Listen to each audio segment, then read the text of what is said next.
The Iron Hands can be counted amongst the Imperium's most relentless defenders. They are driven by the desire for cold, emotionless perfection, to cast off weakling flesh, and to embrace the unyielding fortitude of the machine. In this video, we'll be showing you how to paint a Space Marine Terminator in the colours of the cold and logical Iron Hands. We'll be painting efficiently, so you'll be able to get your Terminators ready to defend the Imperium on the battlefield in no time. By following this guide, you can easily transfer these techniques shown to any other Iron Hands in your collection.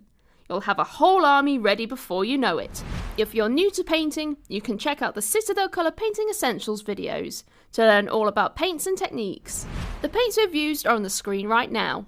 These are the colours of the Iron Hands, but remember, you can paint your miniatures however you like. Also on the screen now is the extra equipment we've used, but you can use whatever brushes you're most comfortable with. The first thing we need to do is undercoat our model, and for this we've chose Chaos Black, as the armour is mostly black and it will help us get the colour that we want.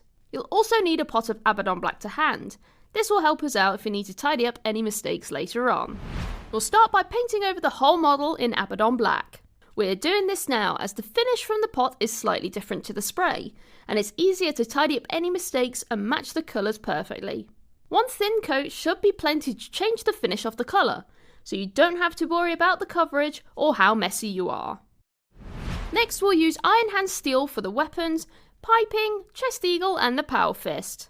We'll apply multiple thin layers, building up the metallic shine over these details. If you do smudge any of this colour onto the black armour, you can always tidy up after it's dry with Abaddon Black. After you're finished with this paint, it's best to change the paint water, so we don't get any metallic flakes into the rest of our colours.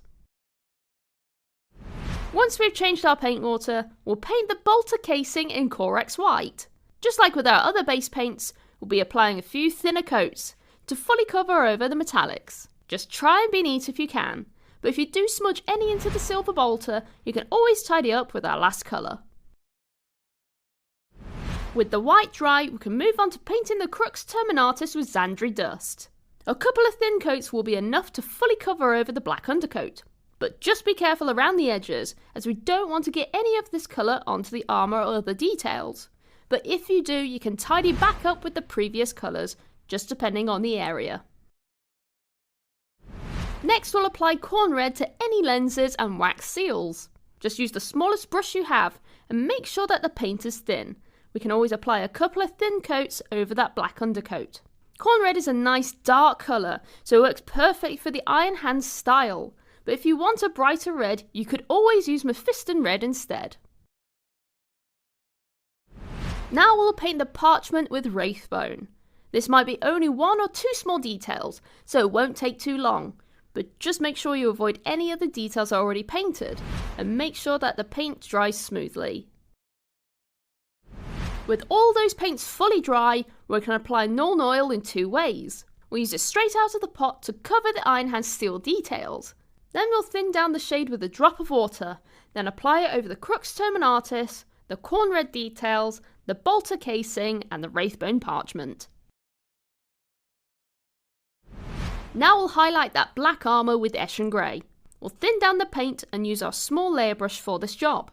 Make sure you gently twist the bristles so you get a point on your brush. This really helps with controlling the amount of paint we apply. The Iron Hands don't think flashy armour gets them any results, so this colour works really well for their logical, cold but clean black armour. And to finish off, we'll apply a small highlight of Stormhose Silver to the Power Fist, Bolter and the Chest Eagle. Just like before, we want to make sure our brush is pointed and our paint is thin. You don't have to highlight everything, just the most visible edges. And there we are, your Iron Hands Terminator is now complete, ready to purge the heretics on the battlefield. You can now go base your model and apply any relevant transfers. We've used the Grelin Badlands to base our miniature, and if you'd like to learn more about technical paints, we've got a video all about them. For more tutorials, tips and tricks, check out citadelcolour.com or head to your local Warhammer store where our amazing staff will be happy to help you. Well, we hope you enjoyed this video and we'll see you next time. Bye bye!